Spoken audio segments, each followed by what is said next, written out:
Welcome back, everybody. Ready for another deep dive?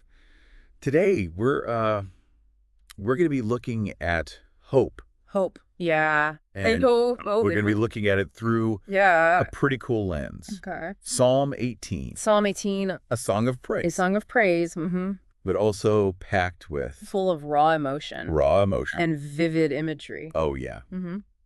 So, to help guide us today, To guide us, we've got we've got some excerpts. some excerpts from a book, A book called Hope Hope, by Don P. Baker. Don P. Baker. And we're going to be focusing on We're going to be focusing specifically on the his insights from Psalm 18. insights he drew from Psalm 18. Okay. So So think of this deep dive think of this deep dive as a journey. as like a journey to uncover Not just the beauty of the language, the beauty of the language in Psalm 18, but also what it tells us also what it tells us about God's nature. our own resilience. Our resilience. And those moments where everything seems dark, Everything's really dark, but a tiny spark of hope keeps flickering. it keeps flickering. Yeah. I love that. So, Okay. Psalm 18 opens It opens with David pouring out his heart, his heart to God, expressing complete trust. expressing his complete trust. Yeah. But he doesn't just say, like, He doesn't just say, I trust you. I trust you. He uses these powerful metaphors. Powerful metaphors. Powerful metaphors. Like rock, fortress, shield. Shield. Those metaphors. There aren't just poetic flourishes. Not just poetic flourishes. They speak to They speak to, like, a deep psychological need. deep down. Yeah. I mean, think about it. Think about it. When we say someone's our rock, Someone's our rock. yeah, we're talking about unwavering support. Unwavering support, that sense of safety and security. Security, yeah. It's like that feeling That of feeling of having solid ground solid ground beneath your feet, beneath your feet. even when Everything else feels shaky. feels shaky, right? Exactly. And it's Yeah. interesting to connect this back to Connects us back to Deuteronomy 32.4. where God is described as It's like an unfailing God, unfailing God. faithful and true. Faithful and true. It just reinforces that idea. It enforces that idea of God. As that source of That source of unwavering strength. unwavering strength and stability. Stability. Oh, this reminds me of Okay. like those nature shows. Nature shows Where you see a tiny plant. a tiny little plant just clinging to a rock face. Yeah. Clinging to a rock face. Somehow thriving. Driving in the harshest conditions. Harshest conditions. And just remarkable. And it makes you think. It makes you think, what are my rocks in life? What are my rocks? What are those sources of strength that I cling to when things get tough? Yeah, when things get tough. Yeah, that's a good question It's a great question to keep in mind. to keep in mind as we move forward. As we move forward. Now, No, Psalm 18 Psalm 18, it doesn't shy away from hardship. doesn't shy away from hardship. In verses 6-15, Verses 6 through 15, David cries out to God. David cries out in distress. In distress. And God's response is... And God's response. It's almost like a scene from an action movie. It's like an action movie. Earthquakes. Thunder, lightning. It's not a subtle response. That's not subtle at all. No. Right. Right. It's this overwhelming display of power. And And if we compare this compare this to the story of God revealing himself at Mount Sinai Mount Sinai in Exodus 19, in Exodus. there's a similar Similar use of these. awe-inspiring natural phenomena. Awe-inspiring. Oh, wow. It makes you realize It makes you realize that God isn't just some distant figure. distant figure. He's an active force. He's a powerful force who actively engages with our struggles. with our struggles. Mhm. And for anyone If anyone listening who's ever felt overwhelmed who's ever felt overwhelmed by life's challenges, by life's challenges, this image, can be incredibly comforting. comforting, yeah, Yeah, because it tells us because it tells us we're not alone, right? we're not alone. We're not alone. Precisely.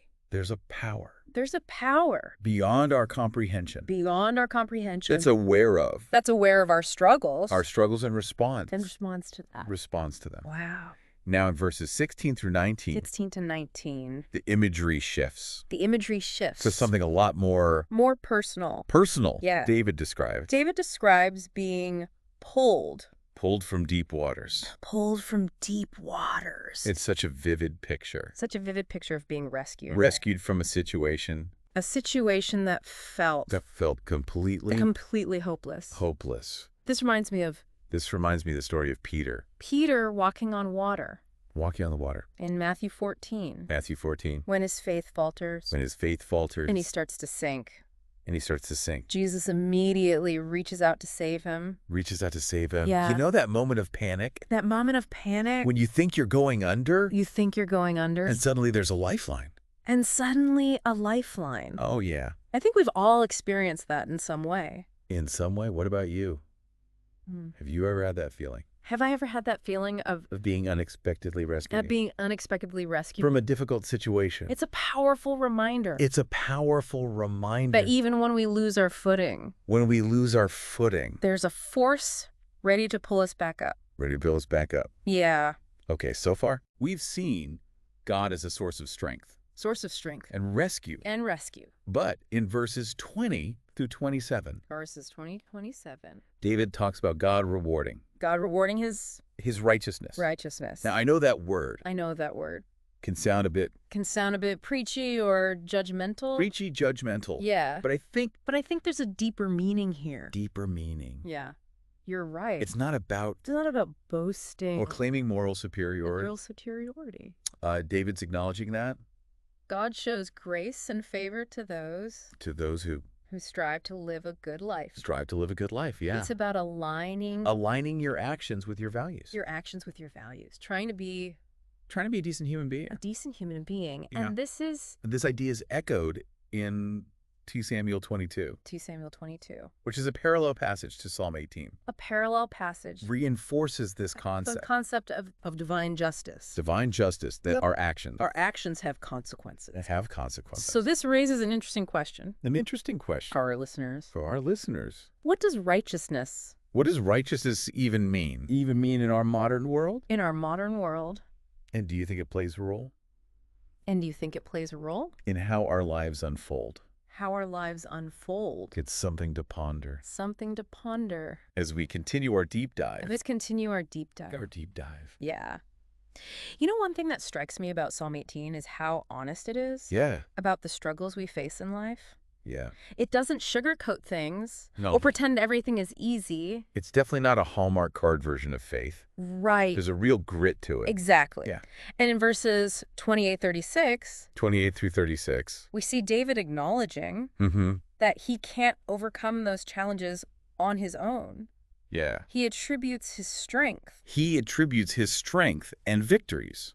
and victories to God. Yeah, he's basically saying, like, I'm not superhuman. Help. I need help. Right. And it's not a sign of weakness. And it's not a sign of weakness to admit that. No. It's actually incredibly empowering Empowering to recognize that. to recognize that there's a force greater than ourselves Bigger than ourselves. that we can tap into. That we can tap into. Yeah, it's like that saying. It's like that saying, you can do anything, You can do anything. but you can't do everything. Which you can't do everything. We're not meant to go it alone. We're not meant to go it alone. And this idea of finding strength through faith Yeah. is something we see throughout the Bible. Throughout the Bible. Oh, yeah. For instance, Philippians 4.13, So, yeah. where Paul says, I can do all this I can do all this through him who gives me strength. through him who gives me strength.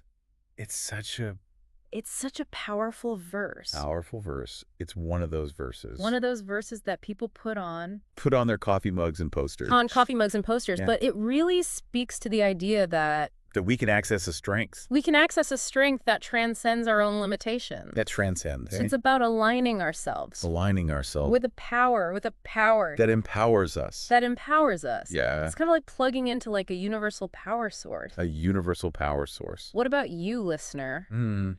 Have you ever experienced a moment where you felt like Where you felt like you were able to achieve something achieve something beyond your own capabilities? beyond your own capability. Where did you draw that strength from?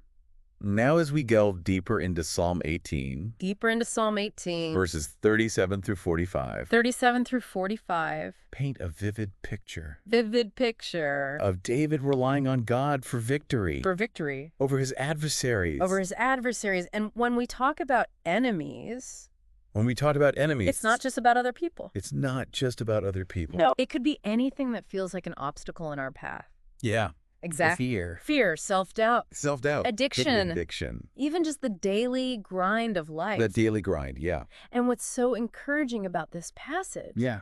is that it reminds us that With God on our with side, God on our side, we're not fighting these battles alone. we're not fighting those battles alone. No, there's that sense of That sense of having an unbeatable ally in your corner, in your corner. no Yeah. matter what you're facing. No matter what you're facing. And this idea is beautifully expressed Beautifully expressed. in Romans 8.31, Romans 8.31. which says, if God is for us, If God is for us, who can be against us? who can be against us? So powerful. So powerful. It's like a declaration of ultimate victory. Ultimate victory. Yeah. Now, if we take a moment to think about those enemies, Those enemies we face, not just as external forces, not just as external, but also internal struggles. Internal struggles. how does this passage shift our perspective? How does it shift our perspective? How does it empower us to approach those challenges differently? Differently, yeah. It's a question worth pondering. Worth pondering. Okay, so we've seen how Psalm 18 explores these themes. These themes that Trust deliverance and strength, and strength, but it doesn't end there. doesn't end there. The final verses. The Bible verses 46:50 46:50.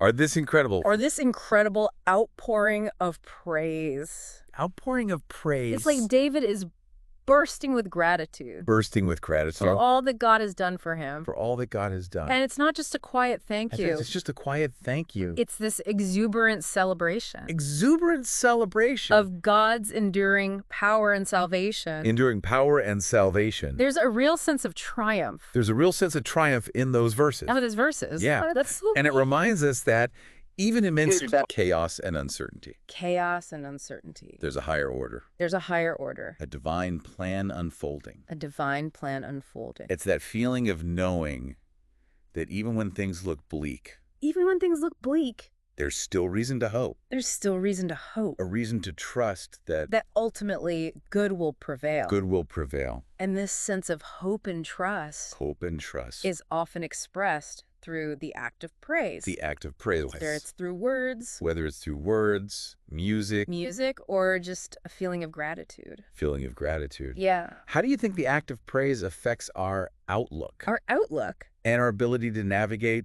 life's challenges? Yeah. It's an interesting connection It's an interesting connection to consider. to consider. You know, it's amazing to think It is amazing. that Psalm 18 was written like Thousands of years ago. thousands of years ago. Yeah. Yet it still speaks to us so powerfully today. I think it really shows you the enduring power. Enduring power. Of these fundamental human experiences. Fundamental human experiences like Hope. hope And that longing. longing for connection. Your connection with something greater than ourselves. Greater than ourselves. Yeah. And what I find Yeah, what do you find? particularly striking is How David's journey how David's journey in Psalm 18 mirrors our own. mirrors our own. Yeah. He faces challenges. He faces challenges. He cries out for help. Cries out for help. He experiences doubt Experiences doubt. and ultimately finds deliverance and strength through his faith. Through his faith, it's like a blueprint. Like a blueprint for the human experience. Yeah, the human experience. That cycle of struggle and triumphs struggle and triumph woven into the fabric of our lives. by our lives. And Psalm 18 Psalm 18 offers us guidance. offers us guidance on how to navigate Those inevitable ups and downs. those inevitable ups and downs. Yeah. Yeah. It's that reminder that That even when we feel lost and overwhelmed, and overwhelmed, there's a beacon of hope to guide us. a beacon of hope, a source of strength that we can draw from. A source of strength, yeah, and finding that strength. Finding that strength. Isn't about ignoring those difficult emotions, The difficult emotions. pretending everything's perfect. Yeah, pretending everything is fine. It's about acknowledging those feelings, Acknowledging those feelings. but also recognizing There's a force beyond ourselves there is a force that can help us through. that can help us through. It's about choosing to lean into faith and hope, To lean into faith and hope, even when things feel dark. even when things feel dark. Yeah, It's exactly. not about denying the darkness, Not about denying the darkness. but about remembering that even in the darkest night, Even in the darkest night, the stars are still shining. the stars are still shining, yeah. We just need to lift our gaze to see them. Lift our gaze and we'll see them. We've covered a lot of ground today. We've covered a lot of in his today. deep dive A deep dive into Psalm 18. into Psalm 18, exploring these profound themes These profound themes of hope and deliverance. of hope and deliverance. And And I hope our listeners, that our listeners have walked away with some insights. some insights and some nuggets of wisdom that you can carry with you Nuggets of wisdom on your own journey. on your own journey. Yeah. Yeah, remember. Remember that even thousands of years later, Thousands of years later, the message of Psalm 18 still rings true. still rings true, finding refuge and strength Refuge and strength in something greater than ourselves. in something greater than ourselves, practicing gratitude Practicing gratitude. and holding on to that unwavering belief. Unwavering belief that even in the face of adversity, Even in the face of adversity, there's always hope. there's always hope. It's a message that transcends time and circumstance, Transcends time, offering solace, guidance, solace, guidance, and that enduring promise that no matter what challenges we face, we are never truly alone. We are never truly alone. Thank you for joining us on this deep dive into the heart of Psalm 18. the heart of Psalm 18. And as we conclude, As we conclude, I encourage you to reread it on your own. Let its words just wash over you. wash over you. Pay attention to the passages that resonate most strongly with you right now. Most strongly with you. Let them be a source of comfort, Source of comfort strength, and unwavering hope in your own life. in your own life.